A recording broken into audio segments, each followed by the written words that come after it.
eu estou dizendo. Eu estou dizendo desfazer o fundo. A noção de figura e fundo se encontra muito na arte renascentista. Esse joguete, De desmanchar o figura e fundo? Você pega um Francis Bacon do século XX, você vê que nele não há fundo. É plano. Aquilo ali é coisa da perspectiva, né? Desaparece. Ele desaparece. Ele projeta, a arte egípcia ela faz isso, ela projeta tudo em cima de um plano só. De um plano só. E esse mecanismo da arte egípcia é retomado, renovado pelo Francis Bacon aqui no século XX. Isso daí, vocês vão verificar que isso daí vai entrar no questão de arte cristalina. Por quê? Isso é só um exemplo, não estou dando aula sobre isso. Entendeu? Eu dou aula sobre uma coisa, eu abro aqui imensamente. Um artista, geralmente, ele se põe à distância do objeto que ele está pintando. Não é isso?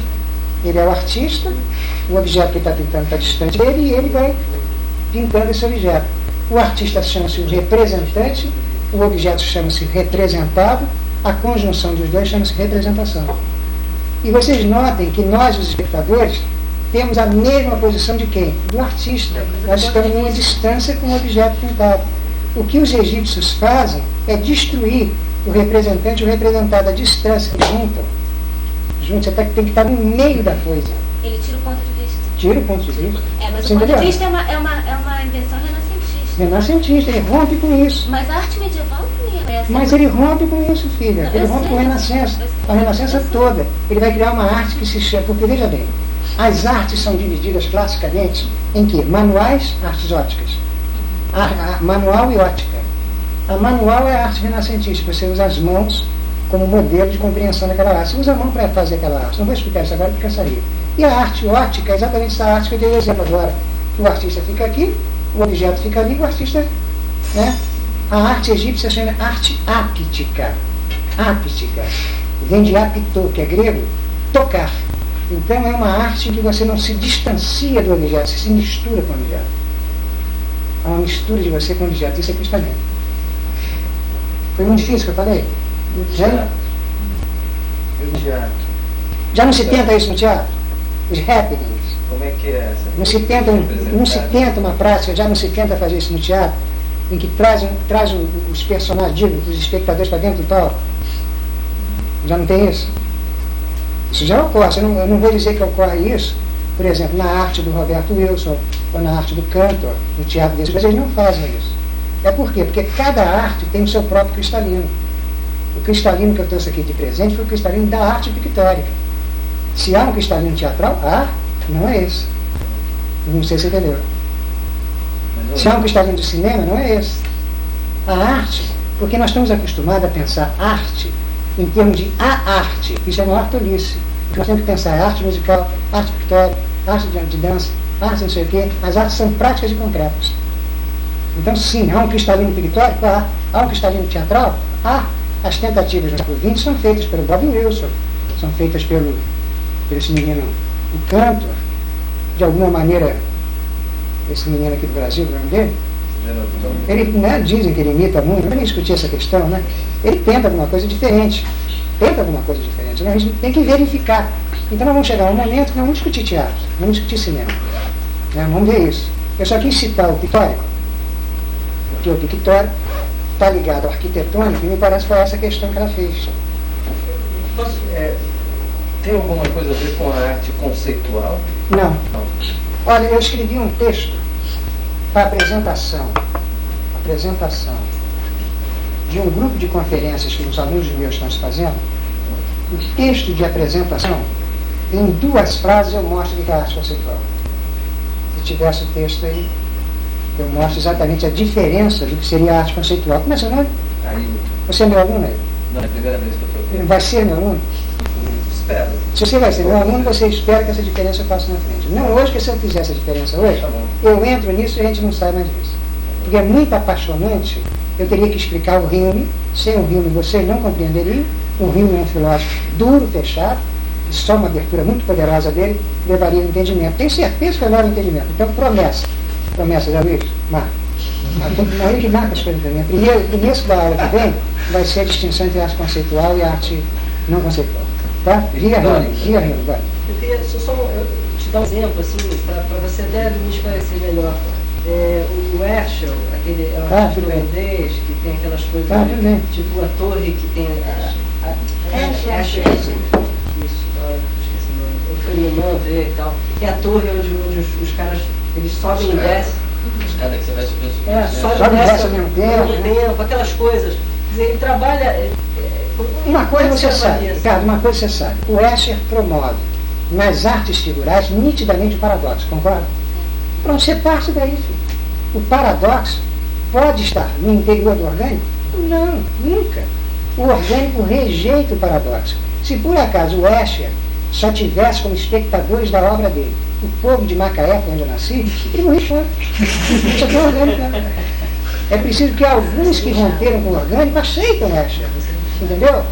Por quê? Porque ele rompeu com o orgânico. Agora vai dizer, o Escher é um autor cristalino?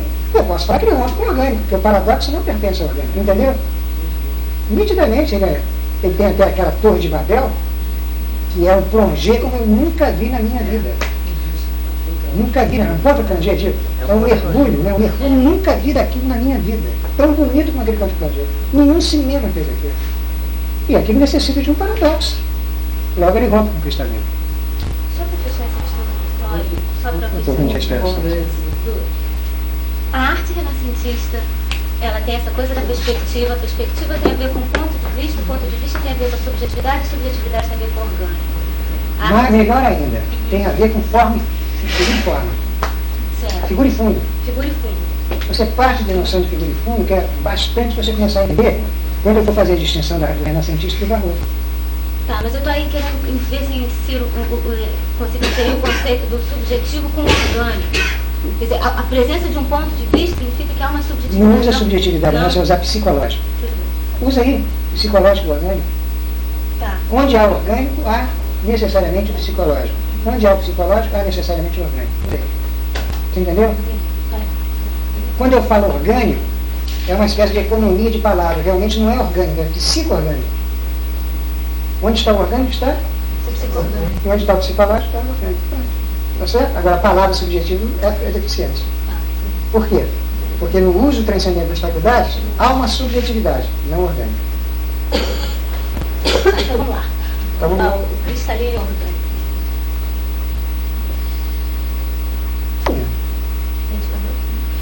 Dá uma ventilada ali.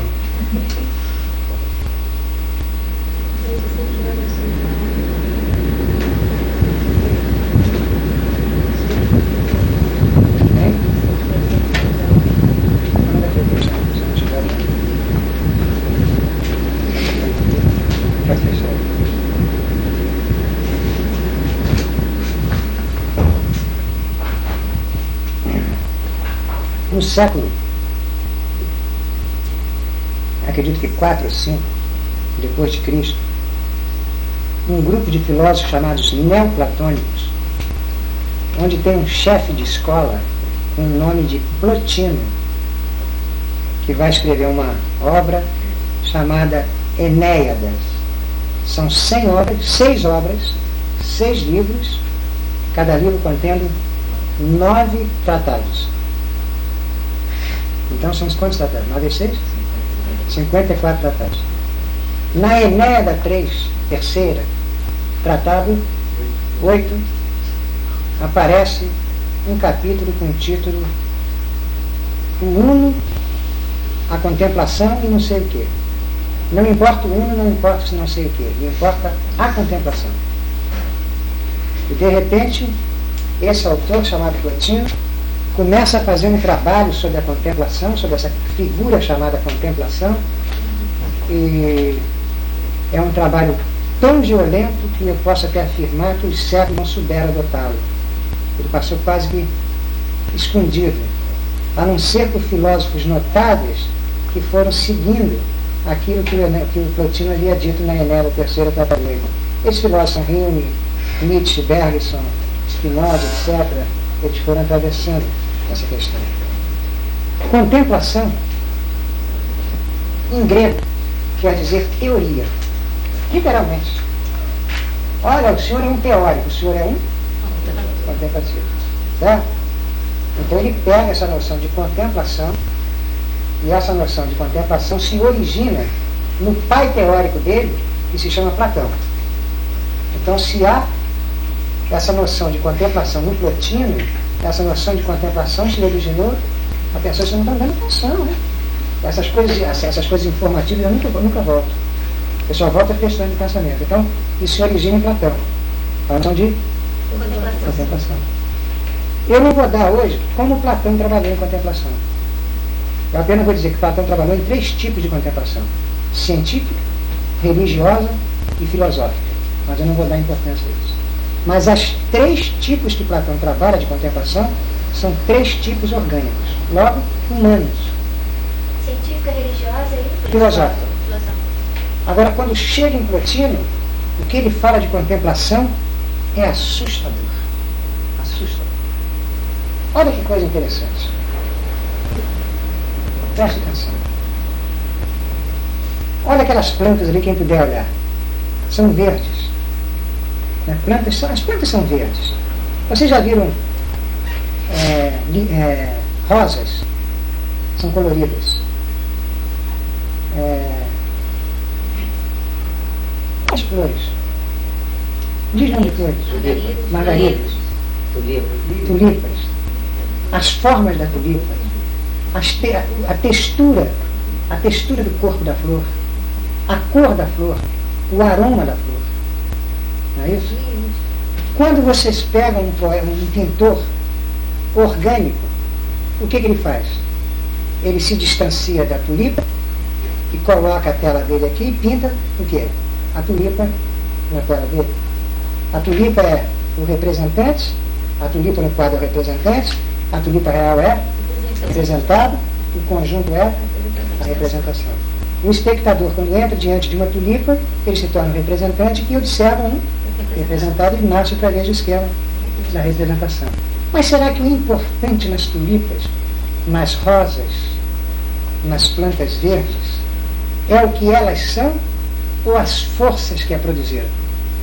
O que será? Que natureza é essa que não tem mãos, não tem pés, não tem nenhum instrumento como palanca, ou qualquer instrumento arquitetônico? Como é que essa natureza produziu essas plantas? Não, ainda não. Como é que ela produziu isso? É exatamente a questão de pintores tipo Cézanne, Paul Klee, Francis Bacon. Eles não são pintores representativos. A eles não interessam a forma dos objetos. A forma de uma rosa é a cor da rosa, o aroma da rosa, a textura da rosa. Para eles não interessa isso. Para eles interessa a força que produziu essa rosa. Essa força que produziu essa rosa é apreensível pela sensibilidade? Logo, precisa de uso do pensamento das faculdades. Apreender as intensidades que produzem as coisas. E é a partir... Entenderam? Ou não? Entenderam? É muito bonito, né? Mas ainda é vago isso, hein? É aí que vai nascer a ideia de contemplação do Plotino. O Plotino diz que a natureza não age. Olha o que eu estou dizendo. É quase que assustador. A natureza não age. Mas a natureza não age? Então como é que existe rosa? A rosa não é um produto da ação da natureza? Diz Plotino, não. A rosa é um produto da contemplação da natureza. A natureza só faz uma coisa, contemplar. E na hora que ela contempla, o que ela contempla? Ela contempla os elementos dos quais ela é constituída. Classicamente, água, terra, ar e luz. Ou se você fizer em pensamentos modernos, utilizando a física quântica, fósforo, carbonos, etc. Ela contempla esses objetos e os contrai. Ou seja, a natureza contempla a lama, contrai a lama e dessa contração emerge rosas e tulipas. Em vez de a natureza agir, a natureza contempla e porque contempla, contrai. Então eu lancei pela primeira vez a noção de contemplação, vinda de Plotino. Baseado em quê? O Plotino disse que ela contempla. Nós vamos ver. Foi baseado no Plotino já fazendo uma experiência com o tempo puro. Ele foi o primeiro filósofo que fez a grande experiência com o tempo puro. E na hora que ele faz essa experiência, e vai emergir para ele essa noção de contemplação, que ele chega nessa Enéada terceira, quadro 8, e diz assim: tudo é contemplação. É o título da conferência que ela vai dar nesse grupo dos meus alunos, chama-se Tudo é. Logo uma conferência que tem uma monografia plotiniana.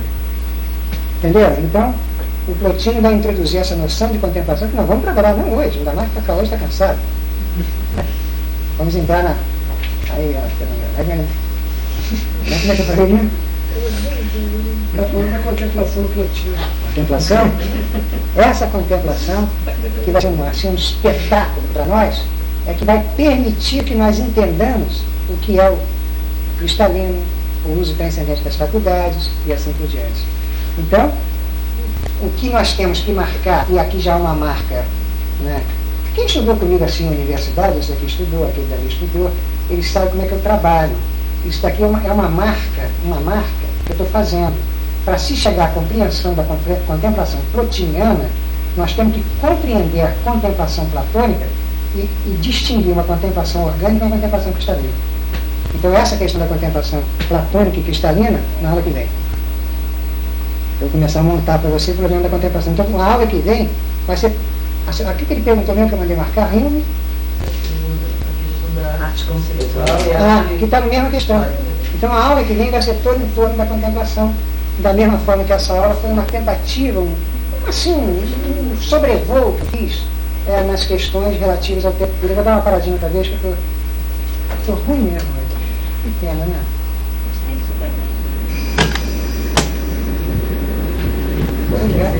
Fica forte.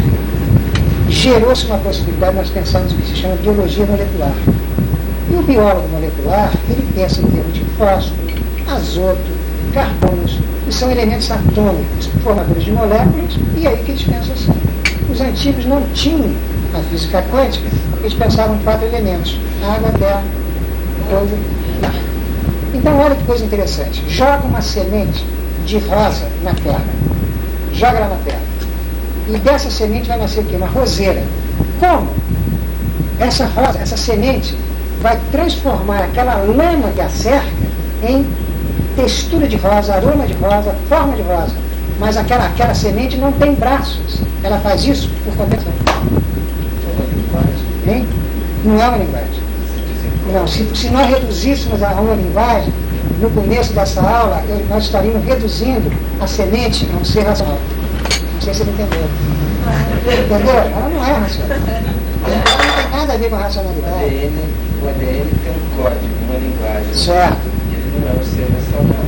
Olha, o que muitos quiseram fazer é que ele era. Porque os linguísticas tomaram o ADN, pegaram os códigos do ADN e tentaram transformar o ADN numa espécie de Deus. Porque Deus é uma questão de palavra. Deus é o quê? Acabaram concluindo que Deus era ADN. Mas isso não é isso exatamente que eu estou dizendo. Estou dizendo que não é um código, é uma força contemplativa. É evidente que essa força contemplativa da rosa gera rosas, da tulipa gera tulipas. Logo passa um código do ADN. Mas não é esse código que gera. O código apenas limita a produção. Não sei se entenderam. Limita a produção. Olha, a força da semente, por contemplação, sintetiza lama. Aí o código diz, sintetiza em rosa. Aqui ele diz, sintetiza em tulipa. Mas não é ele quem sintetiza. Não sei se entenderam. Foi? Então essa síntese, ou essa contemplação que eu estou falando para vocês, vai se chamar síntese passiva. Aqui agora já é a aula de filosofia. A aula de filosofia é o seguinte: os conceitos têm que ser anotados e compreendidos, porque eu não volto a eles. Eu uso eles. Passivo quer dizer não age. Só isso. Passivo contempla. Passivo tem como oposto? Ativo. Ativo age. Passivo não age. Então, síntese quer dizer o quê? Síntese quer dizer juntar aquilo que estava separado. Simples e passivo. Contemplativamente, a semente junta aquilo que estava separado. Terra com água. Sintetiza os dois. E nessa síntese emerge as rodas. Tem a síntese passiva, que é da contemplação. É da contemplação. E a outra síntese. Síntese ativa já é da ação. E se você marca assim dessa maneira, Ricardo, que na frente nós vamos ver o que é isso. Por exemplo, a síntese ativa é orgânica, viu? A síntese passiva ainda é cristalina. Então, síntese passiva, as sínteses passivas são sinônimos de contemplação, onde não há de forma nenhuma, nenhuma atividade.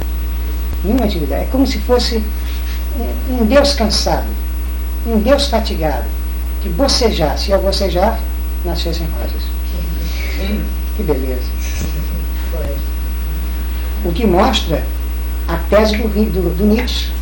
O Nietzsche tem uma tese excepcional. O Nietzsche sempre disse: esse mundo não é matemático, esse mundo não é geométrico, esse mundo é estético. Tudo desse mundo é estético. É poético, é pictórico. Tá? Então, síntese passiva. Foi bem aqui? Foi, Pérola. A síntese passiva implica como base da síntese passiva a contemplação. Então vamos botar os nomes? Cristalino. Agora você não precisa da palavra cristalino, você precisa de contemplação, gera síntese passiva. Síntese passiva, sinônimo, contração. A contemplação, toda a contemplação, aqui é que aparece um enunciado terrível. Toda a contemplação é necessariamente contraente. Vamos marcar isso daí. Tudo bem? Toda contemplação faz o quê? Contrai. Contrai não os elementos que ela vê, mas os elementos dos quais ela é formada. Nós vamos, para compreender essa contração, eu vou usar Narciso um pouco à frente. Porque vocês conhecem o mito de Narciso? Narciso contemplava o quê? Sua imagem. Essa contemplação não contempla a sua própria imagem. Ela contempla os elementos dos quais ela é composta. E ela contrai esses elementos da composta. Eu vou usar dois mitos, Aqueteon e Narciso, na frente para vocês entenderem. Então há uma diferença do Narciso que contempla a sua própria imagem e dessa contemplação que contempla os elementos dos quais ela é formada. Então ela contempla terra, água e luz. Aí contrai.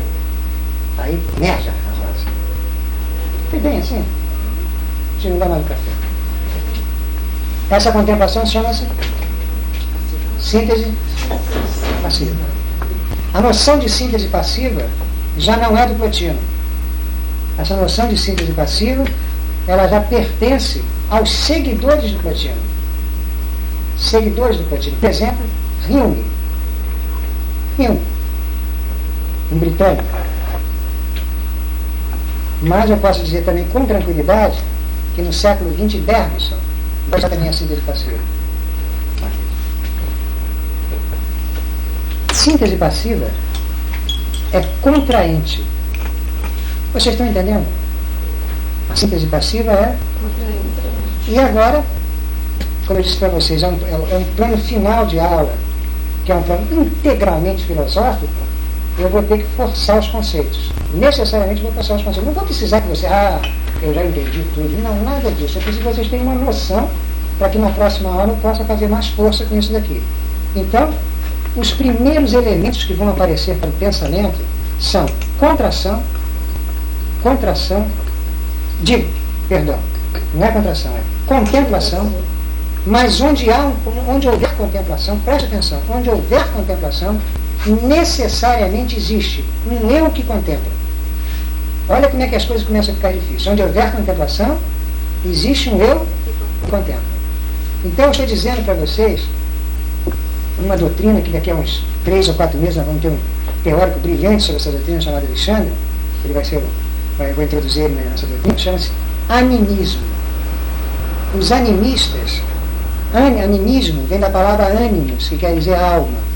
Os animistas, eles dotaram o universo de almas.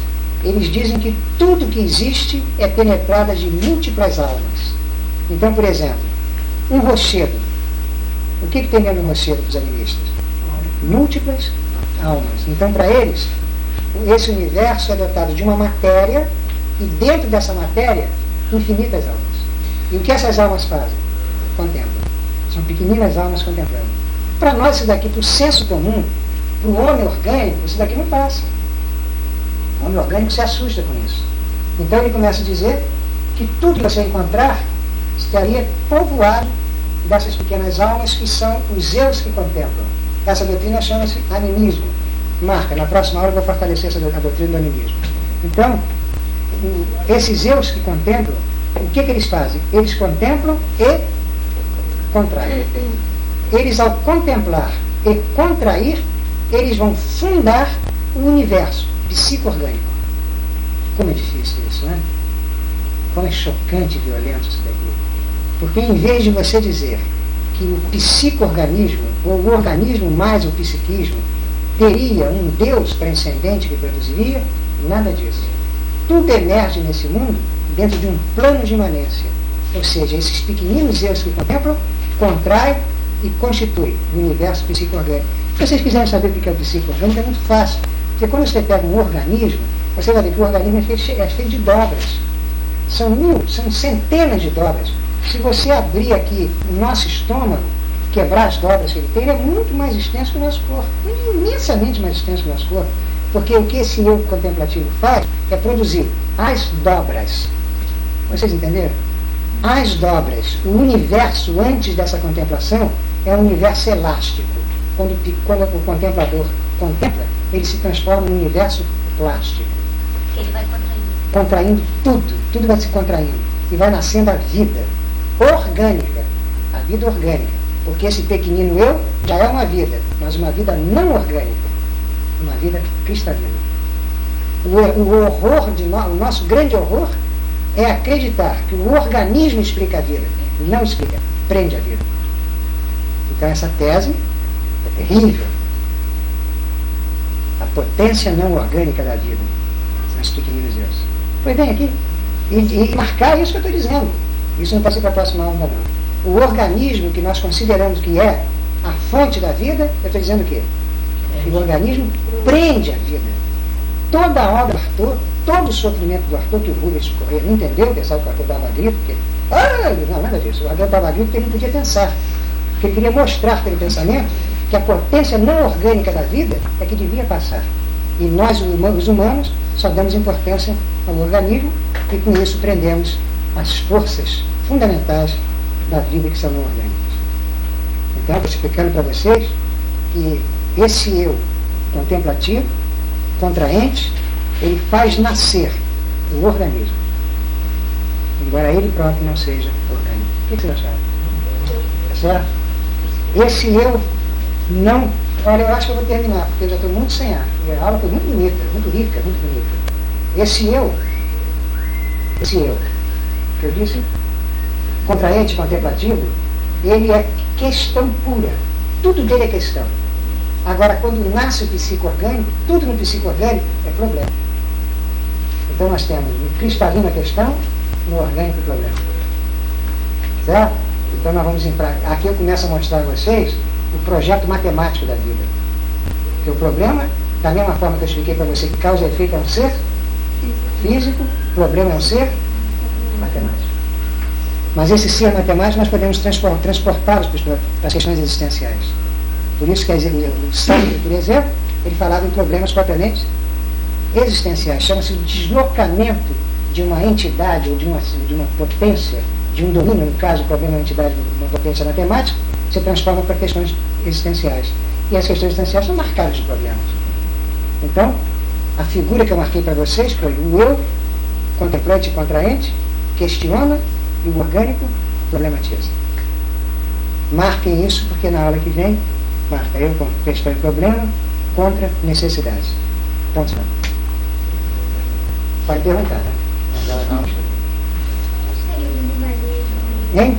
O minimalismo teria alguma coisa a ver com o cristianismo? Muito. Muito. Muito, muito demais. Por exemplo, que música você chamaria de minimalista, por exemplo? Por exemplo, ele só trabalha com a repetição.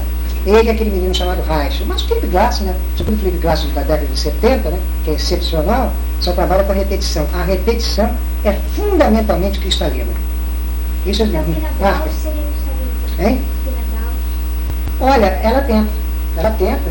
Ela recebeu esse elogio incrível dessa menina que vem aí, né? Caroline Carson, né? Deu uma relevância enorme na Pina Bausch. Eu gostaria de ver a Stavada da Pina Bausch, eu conheço pouco Stavada da Pina Bausch de vídeo. Eu ainda não vi nada que está ali nesses vídeos, espero ainda ver. Entendeu? Mas eu não estou fazendo nenhuma crítica aqui na Bausch, de forma nenhuma, é porque eu ainda não vi. Mas acredito que sim. Acredito que sim, porque, inclusive, a repercussão que ela tem, né, junto a grandes pensadores, do tipo John Cage, e quem mais? Aquele menino Cunningham, né? Ness Cunningham. Toda essa gente, sem dúvida nenhuma, que está vendo. Eu acredito que sem dúvida, né? Mas eu queria uma confirmação quando o meu trabalho for trabalho. Foi bem a resposta? O que mais? Você tem uma, né? Cristal, né?